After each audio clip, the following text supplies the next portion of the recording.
Malaria आणि डेंग्यूशी लढण्यासाठी राबवण्यात येणाऱ्या EMBD या जनजागृती उपक्रमाचे अनावरण. उपक्रमासाठी ठाणे महानगरपालिका आणि गोदरेज ग्राहक उत्पादनांची भागीदारी. डासांमुळे होणाऱ्या आजारांच्या वाढत्या धोक्याचा सामना टाळण्यासाठी ठाणे महानगरपालिकेने गोदरेज कंझ्युमर प्रोडक्ट्स लिमिटेड सोबत भागीदारी करत प्रामुख्याने मलेरिया आणि डेंग्यू रोखण्यासाठी जनजागृती मोहीम सुरू केली आहे. हा उपक्रम GCPLच्या प्रमुख CSR कार्यक्रमाचा एक भाग आहे. Elimination of mosquito borne endemic diseases, जो मलेरिया आणि डेंग्यूची प्रकरणे कमी करण्यासाठी तसेच विविध उपायांच्या माध्यमातून रोगांचे समूळ उच्चाटन करून मृत्यूदर शून्यावर आणण्याच्या उद्देशाने सुरू केलेला धोरणात्मक प्रयत्न आहे. पावसाळ्यात जेव्हा डासांमुळे होणाऱ्या मलेरिया आणि डेंग्यूसारख्या आजारांचे प्रमाण वाढत असते, नेमक्या अशाच वेळी ही जनजागृती मोहीम राबवण्यात येत आहे. विषाणूंमुळे होणाऱ्या आजारांचा प्रादुर्भाव रोखण्यासाठी जनजागृती करणे तसेच योग्य प्रतिबंधात्मक उपायांचा वापर हे महत्त्वाचे आहे. या मोहिमेचाच एक भाग म्हणून प्रतिबंधात्मक उपाय, लक्षणे आणि वेळेवर वैद्यकीय उपचार घेण्याचे महत्त्व अधोरेखित करणारा एक व्हिडिओ प्रसिद्ध करण्यात आला आहे. डासांमुळे होणाऱ्या संभाव्य जीवघेण्या आजारांपासून नागरिकांना स्वतःचे आणि त्यांच्या कुटुंबाचे रक्षण करण्यासाठी आवश्यक ती सगळी माहिती उपलब्ध करून देणे, यासाठी ठाणे महानगरपालिका आणि GCPL ही मोहीम राबवत आहे. ठाणे महानगरपालिकेने GCPLच्या सहकार्याने तयार केलेला हा जनजागृती व्हिडिओ संपूर्ण ठाणे शहरात दाखवला जाणार आहे. 24 सरकारी कार्यालये, 6 रुग्णालये आणि 3 प्रमुख ट्रॅफिक सिग्नलवर स्क्रीनिंग केले जाईल, ज्यामुळे त्यांच्या व्यापक प्रदर्शनाची खात्री होईल. याबरोबरच हा व्हिडिओ जास्तीत जास्त लोकांपर्यंत पोहोचावा यासाठी सरकारी अधिकाऱ्यांच्या WhatsApp ग्रुपवर प्रसारित केला जाईल. अशा मोठ्या प्रमाणावर केलेल्या प्रयत्नांमुळे अंदाजे 15,000 लोक दररोज व्हिडिओ पाहतील, ज्यामुळे त्याचा प्रभाव मोठ्या प्रमाणात वाढेल अशी अपेक्षा आहे. उच्च रहदारीच्या भागांमध्येच हा व्हिडिओ दाखविला जाईल, ज्यामुळे योग्य तो संदेश समुदायाच्या विविध विभागांपर्यंत पोहोचतो याची खात्री होईल. ही मोहीम 5 महिने चालेल. डासांपासून मुक्तता हे गोदरेज आणि ठाणे महानगरपालिकेच्या वतीने एक संयुक्त अभियान आपण सुरू केलेलं आहे. याच्यामध्ये नागरिकांपर्यंत पोहोचणं, नागरिकांना जागृत करणं, ज्या छोट्या छोट्या गोष्टी आहेत त्या अतिशय महत्त्वपूर्ण आहेत आरोग्यासाठी. जसं की पाण्याचा साठा करून ठेवू नये, टायर्स असतील किंवा बाकी ज्या ठिकाणी पाणी साचून राहतं ते पाणी साचून राहणार नाही, जेणेकरून डासांची उत्पत्ती होईल. ह्या सगळ्या गोष्टी छोट्या छोट्या गोष्टी आहेत, परंतु तुमच्या आरोग्यावर त्या खूप मोठा परिणाम करू शकतात. आणि हे रोखण्यासाठी आपण गोदरेजसोबत आपण हे अभियान सुरू करतो आहे की डासांपासून मुक्तता. ठाणे शहर हे डासांपासून कसं मुक्त राहील, कमीत कमी डेंग्यू किंवा मलेरियाचे रुग्ण कसे आपल्याला मिळतील, याच्यासाठी आपण हे अभियान आहे. आणि पूर्ण आमच्या आरोग्य केंद्रांच्या माध्यमातून हे अभियान पूर्ण त्या भागातील लोकांपर्यंत आपण पोहोचणार आहोत. त्यांना केवळ जनजागृती नाही तर त्याच्या संदर्भातले जे काही औषधोपचार आहेत, जी काही ट्रीटमेंटचा जो काही भाग आहे तोही आपण अतिशय प्रभावीपणे करत आहोत. समूळ उच्चाटन किंवा पूर्णपणे म्हणजे डासांपासून मुक्ती हा आपला एक अभियान आहे, परंतु मला वाटतं की जोपर्यंत नागरिक ह्याच्याविषयी जागृत होत नाहीत, कारण बऱ्याचदा काय होतं की नागरिक पाणी साठवून ठेवतात, कुंड्यांखाली पाणी असतं, झाडांच्या कुंड्यांमध्ये पाणी साठवून ठेवलं जातं, ड्रममध्ये भरून पाणी ठेवलं जातं, टायर्समध्ये अनेक ठिकाणी जे घराच्या बाहेर सामान, भंगार सामान असतं त्याच्यामध्ये पाणी साचून राहतं. अशी अनेक कारणं आहेत की ज्याच्यामुळे डासांची निर्मिती होते. आम्ही केवळ लोकांपर्यंत सांगून लोकांमध्ये एक बिहेवियरल चेंजसाठी आपण प्रयत्न करू शकतो, पण शेवटी लोकांनी याच्यासाठी आम्हाला जोपर्यंत तशा पद्धतीने प्रतिसाद देत नाही तोपर्यंत आपण समूळ उच्चाटन असं म्हणू शकणार नाही. पण आपण त्या दृष्टीनं वाटचाल करू शकतो, लोकांना किंवा नागरिकांना त्या दृष्टीने आपण अवेअर करू शकतो. आमचा प्रयत्न तोच आहे की नागरिकांनी कमीत कमी काय गोष्टी केल्या तर मला वाटतं की डासांपासून आपलं संरक्षण होऊ शकतं. म्हणतो की जसं की घराच्या बाहेर तुम्ही ड्रममध्ये पाणी साठवून ठेवता, भांड्यांमध्ये पाणी साठवून ठेवता, तर ह्या सगळ्या साठवणीमुळे डासांची निर्मिती होते. तर आमचं तेच आहे की जसं मी म्हटलं मगाशी की ड्राय डे म्हणजे काय की आम्ही दर आठवड्यातून एकदा सगळ्या नागरिकांना सांगतो की तुमचे ड्रम्स आहेत ते खाली करा, ड्राय करा, जेणेकरून त्यातून डासांची निर्मिती होणार नाही, उत्पत्ती होणार नाही.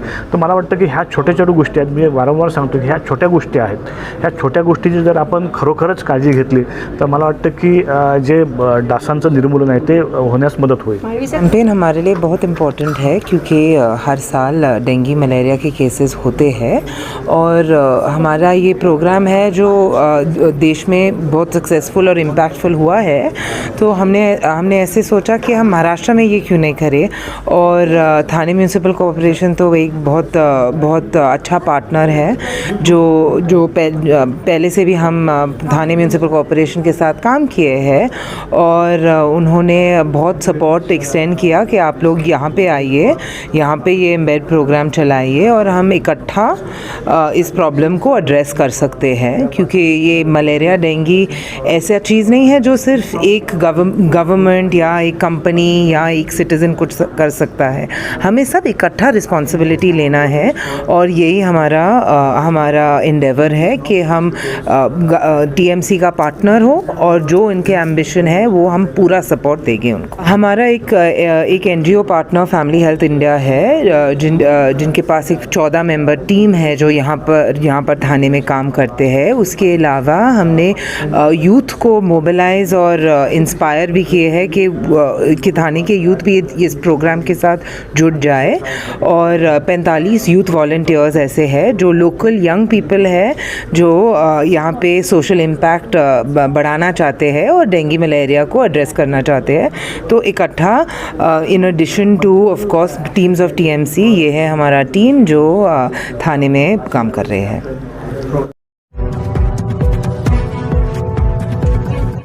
महाराष्ट्रातील भगिनींना आधार देणारी राज्य शासनाची मुख्यमंत्री माझी लाडकी बहीण योजना.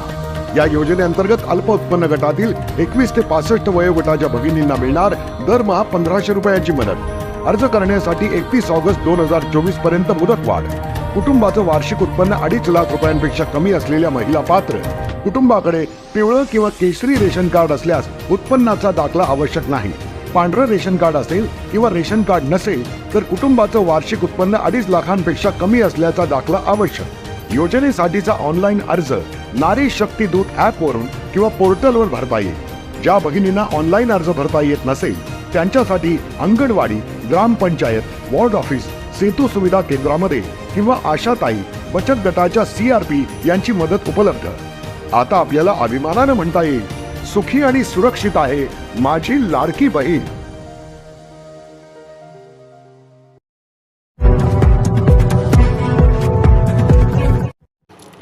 ठाण्यात रंगली जिजाऊ जागर परंपरेचा उत्सव मंगळागौरीचा स्पर्धा. जिजाऊ शैक्षणिक व सामाजिक संस्थेच्या वतीने राज्यस्तरीय मंगळागौर स्पर्धेचे आयोजन करण्यात आले होते.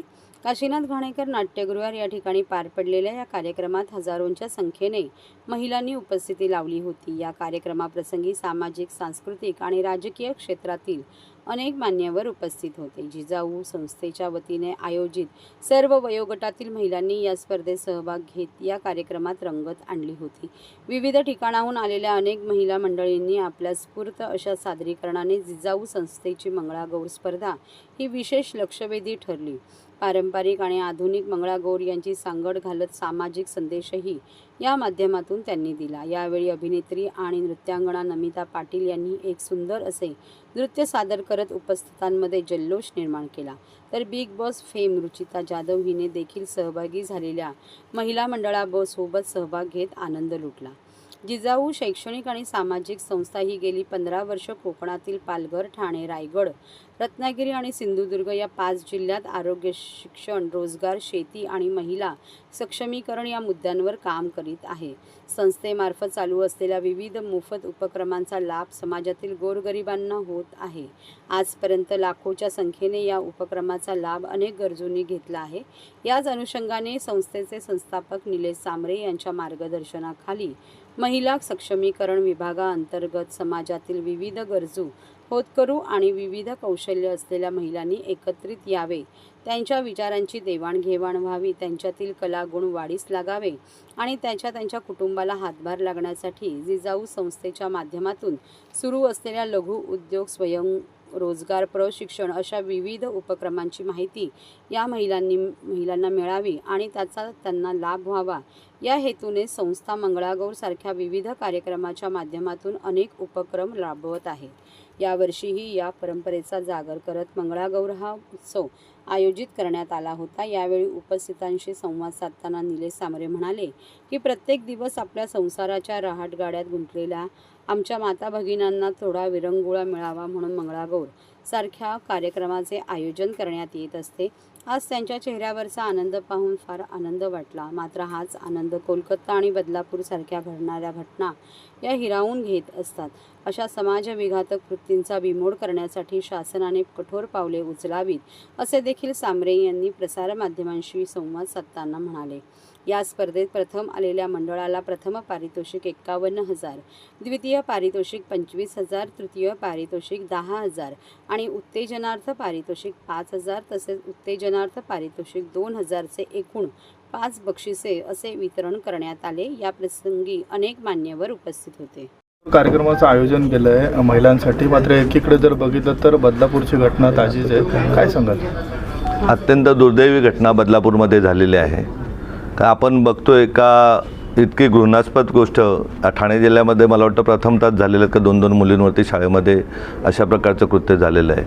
आम्ही महाराष्ट्र शासनाला विनंती कालच केली होती का कठोरात कठोर शिक्षा आरोपींना झाली पाहिजे आणि अशी कृत्य परत कोण करणार नाही अशा प्रकारची शिक्षा झाली तर या अपप्रवृत्ती ठेचणे वेळेच गरजेचे आहे आणि त्याबाबत विनंती मुख्यमंत्री महोदयांना केली आहे. सर, आज वेगळं मंगळागौर कार्यक्रमाचं आयोजन केलं आहे, कशा पद्धतीचा सहभाग महिलांचा दिसतोय?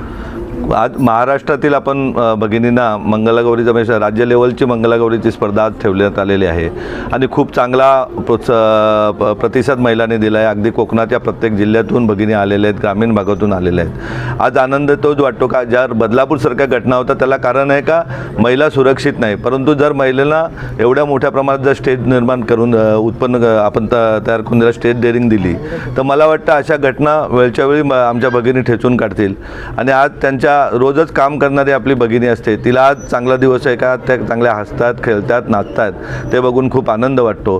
कारण रोज 12 महिने 24 तास घरातली स्त्री, मग ती आपली आई राहू दे, बहीण राहू दे, पत्नी राहू दे, सर्वच कामामध्ये व्यस्त असतात. एक दिवस त्यांना तेवढाच विरंगुळा देण्याचा प्रयत्न जिजाऊमार्फत केला जातो. याच निमित्त त्यांना आवाहनही केलं जातं का उद्या आरोग्याचा कुठला विषय असला तर तुम्ही जिजाऊशी तात्काळ संपर्क करा. पण घरात पैसे नाही, मुलाकडे नाही किंवा पतीकडे नाही म्हणून अंगावर आजार काढू नका किंवा मुलांच्या शिक्षणाबाबत स्वप्न मोठी पहा.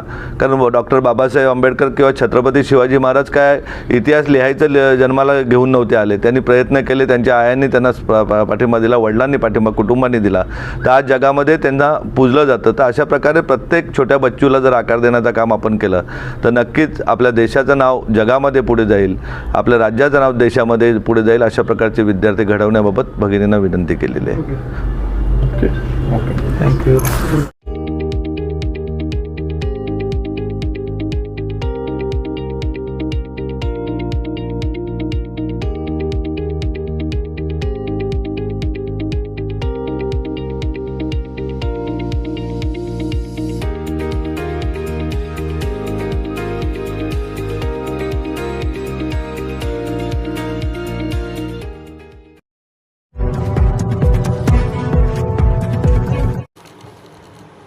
जागतिक विश्वविक्रम मोडणाऱ्या गोविंदा पथकास रोख 25 लाखांचे पारितोषिक. आंध्र प्रदेशाप्रमाणे महाराष्ट्रातही आरोपींवर 21 दिवसा शिक्षेची तरतूद करण्याचा कायदा आणावा. आमदार प्रताप सरनाईक यांची विधेयकाद्वारे मागणी. दहीहंडी अवघ्या काही दिवसांवर येऊन ठेपली आहे. दरवर्षीप्रमाणे यावर्षीही दहीहंडी सण मोठ्या उत्साहात जल्लोषात साजरा करण्यात येणार आहे. यंदा पहिले 9 थर लावणाऱ्या गोविंदा पथकास 11 लाखांचे बक्षीस देण्यात येणार आहे. तसेच रोख रक्कम, आकर्षक सन्मानचिन्ह देऊन या गोविंदांना गौरवण्यात येणार आहे. त्याचबरोबर या दहीहंडीसाठी कलाकार आणि राजकीय नेते देखील या दहीहंडीला उपस्थित असणार आहेत. देशासह महाराष्ट्रात महिला अत्याचारांच्या घटना वाढत आहे. या घटनांना पायबंद घालण्यासाठी 2019 नागपूर हिवाळी अधिवेशन भारतीय दंडसंहिता 1860 आणि फौजदारी प्रक्रिया संहिता 1973 सुधारणा करण्याचे विधानसभेत विधेयक क्रमांक 50 आमदार प्रताप सरनाईक यांनी मांडले होते. आंध्र प्रदेश राज्याने भारतीय दंड संहितेच्या कलम 376 व 376 अ मध्ये दुरुस्ती केली आहे. त्यानुसार महिलांवर अत्याचार करणाऱ्या आरोपीविरुद्ध गुन्हा सिद्ध झाल्यावर तात्काळ शिक्षा देण्याची तरतूद केली आहे. महिलेची तक्रार दाखल झाल्यानंतर पोलिसांनी प्रकरणाचा 7 दिवसात तपास पूर्ण करणे, न्यायालयाने 14 दिवसात सुनावणी पूर्ण करावयाची आहे आणि न्यायालयात गुन्हा सिद्ध झाल्यास 21 दिवसाच्या आत आरोपीस शिक्षा देऊन सदर प्रकरण निकाली काढायचे आहे. अशी तरतूद सदर सुधारित कायद्यात अंतर्भूत करण्यात आली आहे. महिलांवरील अत्याचार आरोपीस विहित मुदतीत म्हणजे 21 दिवसांच्या आत शिक्षेची कायदेशीर तरतूद करणारे ते देशातले पहिले राज्य आहे. आंध्र प्रदेशाच्या धर्तीवर महाराष्ट्रातही असा कायदा लागू करण्यात यावा अशी मागणी आमदार प्रताप सरनाईक यांनी पत्रकार परिषदेत केली. या विधेयकाची प्रत दहीहंडीच्या दिवशी मोठ्या स्क्रीनवर लावण्यात येणार आहे. याबाबतच्या जनजागृती दहीहंडी महोत्सवाच्या माध्यमातून केली जाईल. दहीहंडी उत्सवाची पंढरी म्हणून ओळखल्या जाणाऱ्या ठाण्यातील वर्तकनगर येथील संस्कृतीची विश्वविक्रमी दहीहंडीचे आयोजन करण्यात आले आहे.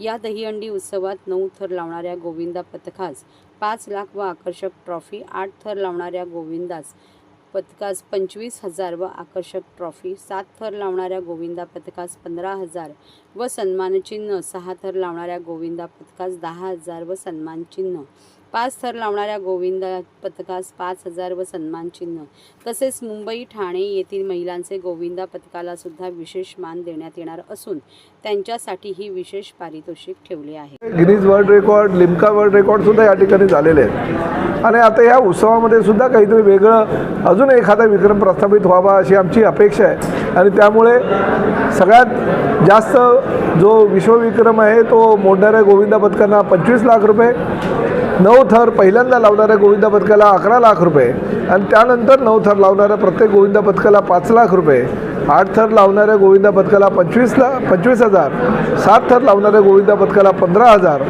6 थर लावणाऱ्या गोविंदा पथकाला 10,000 तर 5 थर लावणाऱ्या गोविंदा पथकाला 5,000 अशा प्रकारचं हे रोख रक्कम आणि त्याचबरोबर ट्रॉफीचं आमचं पारितोषिकाची रक्कम आम्ही जाहीर केलेली आहे. परंतु या वर्षीची जी गोकुळाष्टमीची सुट्टी आहे आदरणीय मुख्यमंत्र्यांनी मंजूर केलेली आहे. त्याचबरोबर आमच्या सगळ्या गोविंदांना विम्याचं संरक्षण कवच मिळावं यासाठी 75,000 गोविंदाचं विम्याचं संरक्षण त्यांनी दिलेलं आहे आणि मला अभिमान वाटतो की आत्तापर्यंत 65,000 गोविंदांनी त्या विम्याचं संरक्षणसुद्धा घेतलेलं आहे.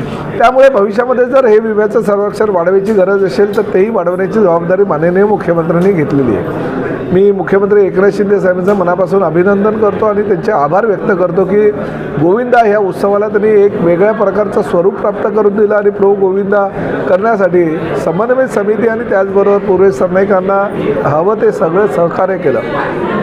हा गोकुळाष्टमीचा उत्सव जागतिक स्तरावर घेऊन जाण्यासाठी आम्ही नेहमीच प्रयत्न करत आलेलो आहोत.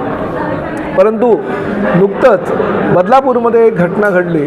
एक 3.5-4 वर्षाच्या मुलींना एका नराधमानं ज्या पद्धतीनं आपल्या विकृतीनं ह्या पूर्ण जिल्ह्याला एक झळाळी वेगळ्या प्रकारची पोचवली आणि सगळ्या ह्या जिल्ह्यातील लोक ही रस्त्यावर उतरली. प्रामुख्यानं 2021 शक्ती कायदा आणावा ह्यासाठी मी एक विधेयक नागपूरच्या अधिवेशनामध्ये मांडलं होतं आणि त्या विधेयकाला राज्य शासनानं विधिमंडळानं मंजुरी देऊन ते विधेयक राष्ट्रपतींकडे पाठवलेलं आहे.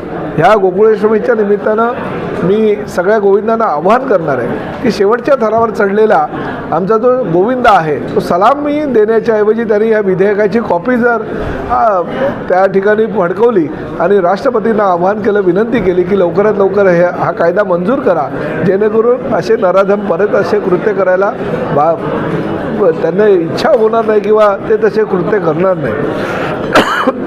त्यामुळे एक आगळा वेगळा विषय घेऊन आम्ही ह्या वर्षीचा गोकुळाष्टमीचा सण हा साजरा करणार आहोत.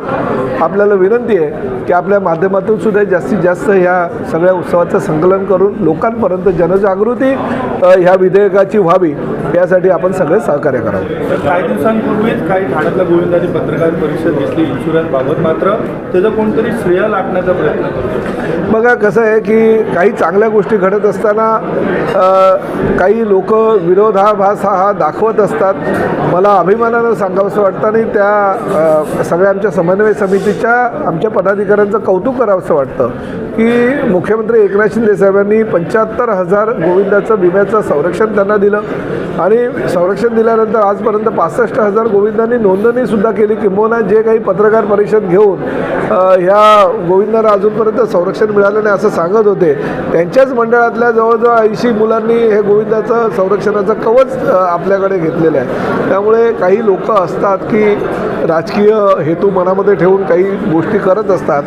मी अशा गोष्टींकडे गेल्या 2 वर्षापासून बघत नव्हतो, परंतु एक गोष्ट मात्र नक्की, जर अशा प्रकारे परत समन्वय समितींना त्यांनी चुकीच्या पद्धतीनं मीडियासमोर आणलं तर नाईलाज असतं त्यांच्यावर आम्हाला पोलीस तक्रार दाखल करावी लागेल आणि असे समाजामध्ये चुकीचा संदेश देणाऱ्याच्या विरोधामध्ये कारवाई करायला आम्हाला भाग पडावे लागेल. शासनाकडून देखील 60 गोविंदांना स्पेनला पाठवण्यात येणार आहे, मात्र त्याची कशा पद्धतीने निवड करणार आहे ते शासन ठरवेल ना. तुम्ही ठरवणारे कोण? म्हणजे तुम्हाला त्या स्पेनच्या वारीमध्ये घेतलं की तुम्ही चांगले आणि स्पेनच्या वारीमध्ये तुम्हाला नाही घेतलं की तुम्ही वाईट, असं होत नाही. जे चांगलं काम करणारे लोक आहेत आमच्याकडे आता ही सगळी मंडळी आहे.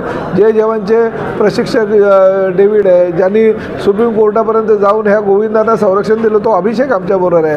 ज्यांनी खऱ्या अर्थानं गोकुळाष्टमीचा उत्सव तुमच्या आमच्यापर्यंत पोहोचला ते बाळा पडळकर आहेत. ही सगळी मंडळी आहेत. गीता झगडे जी पार्ले स्पोर्ट्स क्लबची महिलांची गोविंदाची प्रमुख आहे. त्यामुळे ही चांगली सगळी मंडळी असताना जर कुणीतरी फक्त स्पेनला जायला मिळालं नाही म्हणून किंवा काही वाद निर्माण होतो यासाठी किंवा आपल्या माध्यमातून त्या विम्याचं संरक्षण कवच त्या राज्य शासनाच्या माध्यमातून मिळत नाही हे बघून जर अशा प्रकारचे आरोप करत असेल तर अशा प्रकारचे आरोप करणाऱ्याला आरोपी करून तुरुंगात टाकावं अशी मागणी मी पोलिसांना करणार.